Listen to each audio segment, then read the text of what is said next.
ब्रह्मानंदम परम सुखदम केवल ज्ञान मूर्तिम द्वादशीतम गगन सदसम तत्वमस्यादि लक्ष्यम एकम नित्यम विमलाचलम सर्वाधि साक्षी भूतम भावातीतम त्रिगुण रहितम सद्गुरुम तम नमामि। अखंडानंद बोधाय शिष्य संतापहारिणे सचिदानंद रूपाय तस्मै श्री गुरुवे नमः। जय श्री राम मित्रों, रामचरितमानस के शब्द से पाठ की इस अगली वीडियो में आपका स्वागत है। मैं हूं योगेश समदर्शी। कल की वीडियो में हमने 218वें दोहे के बाद के चौपाइयों का पाठ किया था बालकांड में। आइए अब आगे का पाठ करते हैं। रुचिर चौतनी सुभग सिर मेचक कुंचित केस नख सिख सुंदर बंधु दो शोभा सकल सुदेश। सिर पर सुंदर चौकोनी टोपियां दिए हैं, काले और घुंघराले बाल हैं। दोनों भाई नख से लेकर शिखा तक, एडी से चोटी तक सुंदर हैं और सारी शोभा जहां जैसी चाहिए वैसी ही है। देखन लगे नगर भूप सुत आए, देखन नगर भूप सुत आए समाचार पुरबासिन पाए। धाये धाम काम सब त्यागी मनहु रंक निधि लूटन लागी। जब पूर्ववासियों ने यह समाचार पाया कि दोनों राजकुमार नगर देखने के लिए आए हैं, तब वे सब घर बार और सब कामकाज छोड़कर ऐसे दौड़े मानो दरिद्री धन का खजाना लूटने दौड़े हों। मीरा की समाज सुंदर दो भाई हो ही सुखी लोचन फल पाई। जुबती भवन झर खो नहीं लागी, निरखहि राम रूप अनुरागी। कहीं परस पर बचन सप्रीति,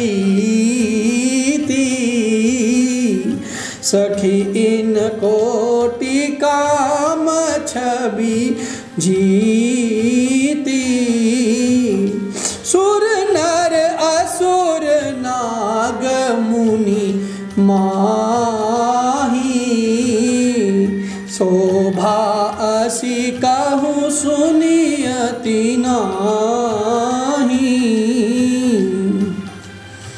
स्वभाव ही से सुंदर दोनों भाइयों को देखकर वे लोग नेत्रों का फल पाकर सुखी हो रहे हैं। युवती स्त्रियां घर के झरोखों से लगी हुई प्रेम सहित श्री रामचंद्र जी के रूप को देख रही हैं। वे आपस में बड़े प्रेम से बातें कर रही हैं। हे सखी, इन्होंने करोड़ों कामदेवों की छवि को जीत लिया है। देवता, मनुष्य, असुर, नाग और मुनियों की ऐसी शोभा तो कहीं सुनने में भी नहीं आती। विष्णु चारि भुज विधि मख चारी, विकट बेश मुख पंच पुरारी। अपर देव सको न आही, यह छवि सखी पट तरिय जाही। भगवान विष्णु के 4 भुजाएं हैं, ब्रह्मा जी के 4 मुख हैं, शिव जी का विकट भयानक वेश है और उनके 5 मुख हैं। हे सखी, दूसरा देवता भी कोई ऐसा नहीं है जिसके साथ इस छवि की उपमा दी जाए। बय किशोर सुषमा सदन, श्याम गौर सुखधाम। अंग अंग परवारी कोटि कोटि सतकाम। सियावर राम जय जय राम। इनकी किशोर अवस्था है। ये सुंदरता के घर सांवले और गोरे रंग के तथा सुख के धाम हैं। इनके अंग अंग पर करोड़ों अरबों कामदेवों को निछावर कर देना चाहिए। कहु सखी यस को तनुधारी, जो न मोह यह रूप निहारी। कौ स प्रेम बोली मृदुबानी, जो मैं सुना सो सुनहु सयानी। हे सखी, भला कहो तो ऐसा कौन शरीरधारी होगा जो इस रूप को देखकर मोहित ना हो जाए। अर्थात यह रूप जड़ चेतन सबको मोहित करने वाला है। तब कोई दूसरी सखी प्रेम सहित कोमल वाणी से बोली, हे सयानी, मैंने जो सुना है उसे सुनो। ए दो दशरथ के ढोटा, बाल मरालन के कल जोटा, मुनि कौशिक मख के रखवारे, जिन रन अजिर निशाचर मारे। ये दोनों राजकुमार महाराजा दशरथ जी के पुत्र हैं। बाल राजहंसों सा सुंदर जोड़ा है। ये मुनि विश्वामित्र के यज्ञ की रक्षा करने वाले हैं। इन्होंने युद्ध के मैदान में राक्षसों को मारा है। श्याम गात कल कंज बिलोचन, जो मारीच सुभुज मधुमोचन, कौसल्या सुत सो सुख खानी, नाम राम धनु सायक पानी। जिनका श्याम शरीर और सुंदर कमल जैसे नेत्र हैं, जो मारीच और सुबाहु के मद को चूर करने वाले और सुख की खान है, और जो हाथ में धनुष बाण लिए हुए हैं, वे कौशल्या जी के पुत्र हैं। इनका नाम राम है। गौर किशोर बेसुबर कांचे, कर सर चाप राम के पाछे, लक्ष्मण राम राम लघु भ्राता, सुनु सखिता सुमित्रा माता। जिनका रंग गोरा और किशोर अवस्था है, वो जो सुंदर वेश बनाए और हाथ में धनुष बाण लिए हैं, श्री राम जी के पीछे पीछे चल रहे हैं, वे इनके छोटे भाई हैं। उनका नाम लक्ष्मण है। हे सखी सुनो, उनकी माता सुमित्रा है। विप्र काजु कर बंधु दो, मग मुनि बधु उधारी, आए देखन चाप मख, सुनिहर सी सवनार। दोनों भाई ब्राह्मण विश्वामित्र का काम करके और रास्ते में मुनि गौतम की स्त्री अहिल्या का उद्धार करके यहाँ धनुष यज्ञ देखने आए हैं। यह सुनकर सब स्त्रियां प्रसन्न हुई। देखी राम छवि को एक कही, जो बुजान की यह बरु आही, जो सखी नहीं देखु नर नाहू, पन परिहरि हठि करई विबाहू। श्री रामचंद्र जी की छवि देखकर कोई एक दूसरी सखी कहने लगी, यह वर जानकी के योग्य है। हे सखी, यदि कहीं राजा इन्हें देख ले तो प्रतिज्ञा छोड़कर हठपूर्वक इन्हीं से विवाह कर देगा। कौ कह ए भूपति पहचाने, मुनि समेत सादर सन माने, सखी परंतु पनुराव न तजई, विधि बस हठि अविवेक ही भजई। किसी ने कहा, राजा ने इन्हें पहचान लिया और मुनि के सहित इनका आदर पूर्वक सम्मान किया है, परंतु हे सखी, राजा अपना प्रण नहीं छोड़ता। वह होनहार के वशीभूत होकर हठपूर्वक अविवेक का ही आश्रय लिए हुए है, प्रण पर अड़े रहने की मूर्खता नहीं छोड़ता। कोहु कह जो भल अहि विधाता, सब कह सुनी है उचित फलदाता, तो जान कही मिलहु बरु एहू, नाहिन आली इहाँ संदेहू। कोई कहती है यदि विधाता भले हैं और सुना जाता है कि वे सबको उचित फल देते हैं, तो जानकी जी को यही वर मिलेगा। हे सखी, इनमें संदेह नहीं है। जो विधि बस अस बने संजोगू, तो कृत कृत होई सब लोगू, सखी हमरे आरती अति ताते, कबहु कहे आमहि एहि नाते। जो देव योग से ऐसा संयोग बन जाए तो हम सब लोग कृतार्थ हो जाएं। हे सखी, मेरे तो इसी से इतनी अधिक आतुरता हो रही है कि इसी नाते कभी ये यहाँ आवेंगे। नाही ते हम कहूँ सुनहूँ, सखी इन कर दर्शन दूरी, यह संगत तब होई जब पुण्य पुरा कृत भूरी। नहीं तो विवाह न हुआ तो हे सखी सुनो, हमको तो इनके दर्शन दुर्लभ हैं। यह संयोग तभी हो सकेगा जब हमारे पूर्व जन्मों के बहुत पुण्य हों। बोली अपर कहू सखिनी का, एहि बिहा अति हित सब ही का, को कह शंकर चाप कठोरा, ए श्यामल मृदुगात किशोरा। दूसरी ने कहा, हे सखी तुमने बहुत अच्छा कहा, इस विवाह से सभी का परम हित है। किसी ने कहा, शंकर जी का धनुष कठोर है और ये सामने राजकुमार कोमल शरीर के बालक हैं। सब असमंजस अहि सयानी, यह सुनिय पर कहि मृदुबानी। सखी इन कह को अस कहीं, बड़ प्रभाव देखत लग अहीं। हे सयानी सब असमंजस ही है। यह सुनकर दूसरी सखी कोमल वाणी से कहने लगी, हे सखी इनके संबंध में कोई ऐसा कहता है कि ये देखने में तो छोटे हैं पर इनका प्रभाव बहुत बड़ा है। परसि जासु पद पंकज धूरी, तरि अहल्यकृत अघ भूरी। सो की रहि बिनु शिव धनु तोरे, यह प्रतीति परिहरिय न भौरे। जिनके चरण कमलों की धूलि का स्पर्श पाकर अहिल्या तर गई, जिसने बड़ा भारी पाप किया था, वे क्या शिव जी का धनुष बिना तोड़े रहेंगे? यह विश्वास को भूलकर भी नहीं छोड़ना चाहिए।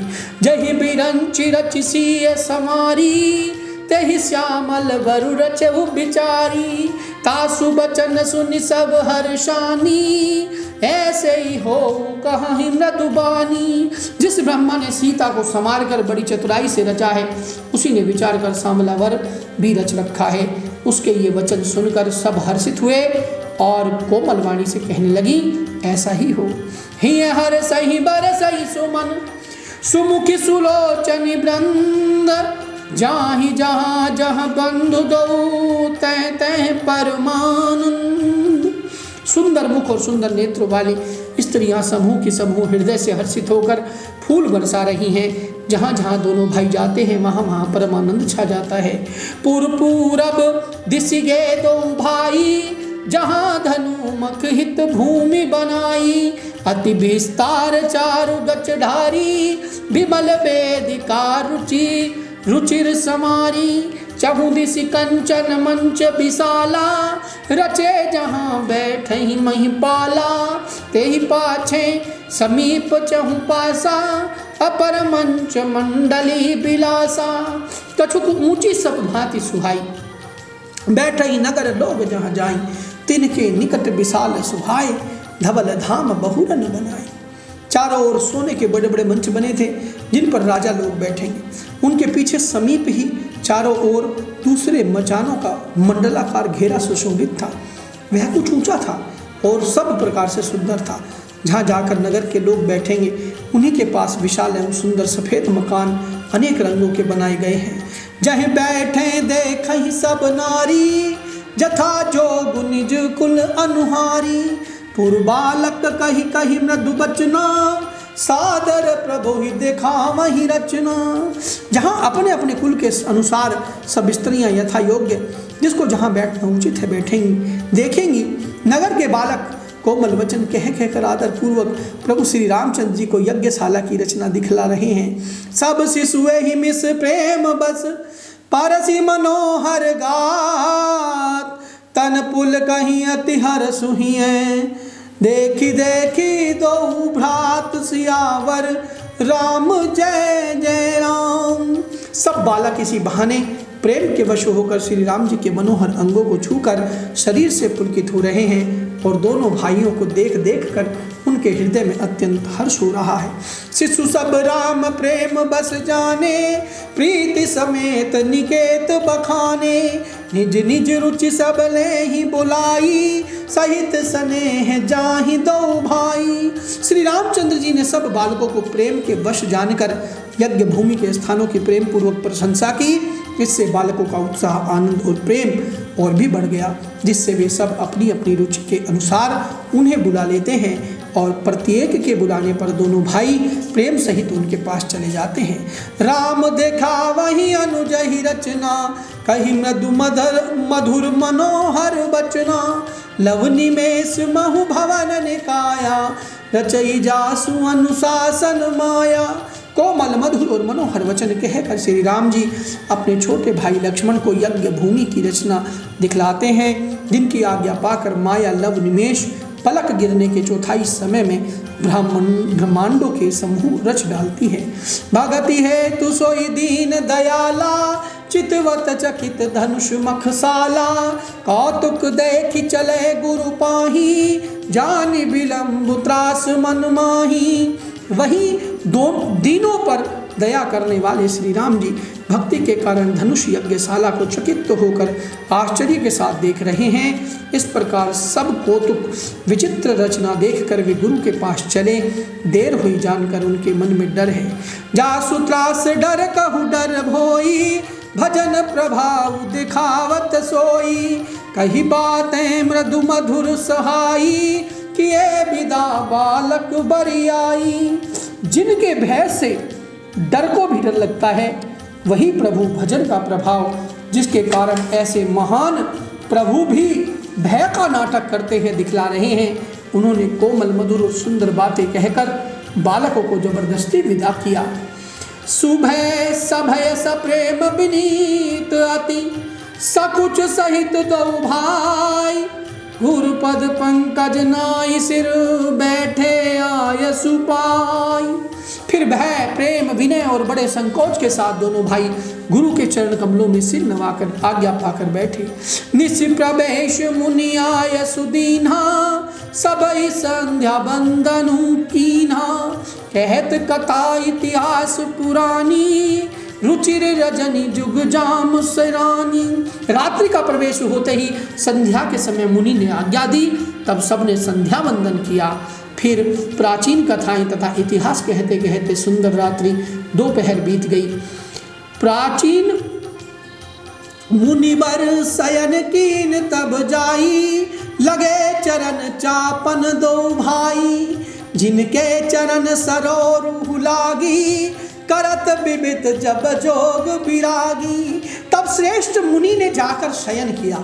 दोनों भाई उनके चरण दबाने लगे।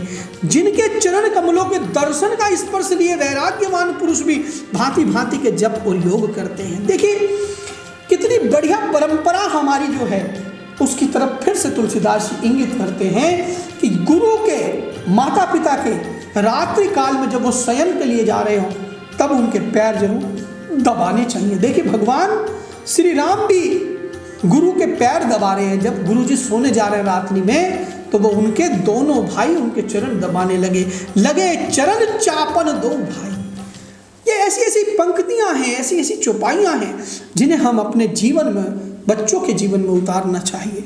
तेई दो बंधु प्रेम जनु जीते, गुरुपद कमल लपलोटत प्रीते, बार बार मुनि आज्ञा दीनी, रघुबर जाई शयन तब कीन्ही।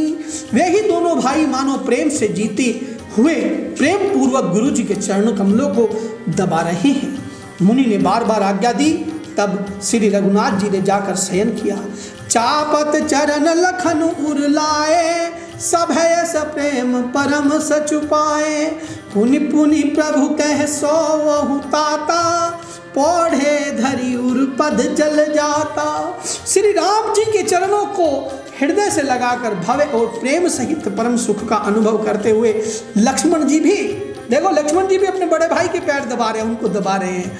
प्रभु श्री रामचंद्र जी बार बार कह रहे हैं, हे तात अब सो जाओ। तब वे उन चरण कमलों को हृदय में धर कर लेट रहे हैं। देखिए क्या बढ़िया सुंदर वृतांत है कि लक्ष्मण जो हैं वो राम के पैर दबाकर सो रहे हैं। आजकल तो छोटे भाई गला दबाने में गुरेज नहीं करते। उठे लखन निस विगत सुनी, अरुण सिखा धुनि कान, गुरते पहले ही जगत पति, जागे राम सुजान सियावर, राम जय जय राम मेरे प्रभु, राम जय जय राम। शिष्य का एक बहुत बड़ा गुण यहाँ पर तुलसीदास जी हमें बता रहे हैं कि रात बीतने पर मुर्गे का शब्द कानों से सुनकर लक्ष्मण जी उठे। देखिए सबसे पहले लक्ष्मण जी उठ रहे हैं, यानी बड़े भाई से पहले उठना चाहिए। जगत के स्वामी सुजान श्री रामचंद्र जी भी गुरु से पहले ही जाग गए और रामचंद्र जी गुरु जी से पहले जाग रहे हैं। जो बच्चे अपने माता पिता से पहले नहीं जागते, जो शिष्य अपने गुरु से पहले नहीं जागते, उनको ज्ञान और उनकी बुद्धि का सर्जन जो है वो रुक जाता है। सकल सोच करि जाई नहाए, नित्य निबाहि मुनि सिर नाए। समय जानि गुर आय सुपाई, लेन प्रसून चले दो भाई। सब सोच क्रिया करके वे जाकर नहाए, फिर संध्या अग्निहोत्र आदि सब नित्य कर्म समाप्त करके उन्होंने मुनि को मस्तक नवाया। यानी गुरु को प्रातः काल गुरु का चरण वंदन करना चाहिए, माता पिता का चरण वंदन करना चाहिए। पूजा का समय जानकर गुरु की आज्ञा पाकर दोनों भाई फूल लेने चले गए। भूप बाग बर देखौ जाई, जहां बसंत ऋतु रही लो भाई। लागे बिटप मनोहर नाना, बरन बरन बर बेली बिताना। उन्होंने जाकर राजा का सुंदर बाग देखा, जहाँ वसंत ऋतु लुभाकर रह गई है। मन को लुभाने वाली अनेक वृक्ष लगे हैं, रंग बिरंगी उत्तम लताओं के मंडप छाए हुए हैं। नव पल्लव फल सुमन सुहाए, निज संपत्ति सुररूख लजाए। चातक कोकिल कीर चकोरा, कूजत बिहद नटत कल मोरा। नए पत्तों, फूलों और फलों और फूलों से युक्त सुंदर वृक्ष अपनी संपत्ति से कल्प वृक्ष भी लजा रहे हैं। पपीहे, कोयल, तोते, चकोर आदि पक्षी मीठी बोली बोल रहे हैं और मोर सुंदर नृत्य कर रहे हैं। मध्य बाग सरु सोहो सुहावा, मुनि सोपान विचित्र बनावा। विमल सलिल सर सिज बहुरंगा, जल खग कूजत गुंजत भृंगा। बाग के बीचों बीच सुहावना सरोवर सुशोभित है, जिसमें मणियों की सीढ़ियाँ विचित्र ढंग से बनी हैं। उसका जल निर्मल है, जिसमें अनेक रंगों के कमल खिले हुए हैं। जल के पक्षी कलरव कर रहे हैं और भ्रमर गुंजार कर रहे हैं। मित्रों, आज बालकांड के रामचरितमानस के 226वें दोहे के बाद की चौपाइयों के साथ ही मैं आज की इस वीडियो को यहीं पर विश्राम देता हूँ। कल 227वें दोहे से आगे का पाठ करेंगे। जय श्री राम।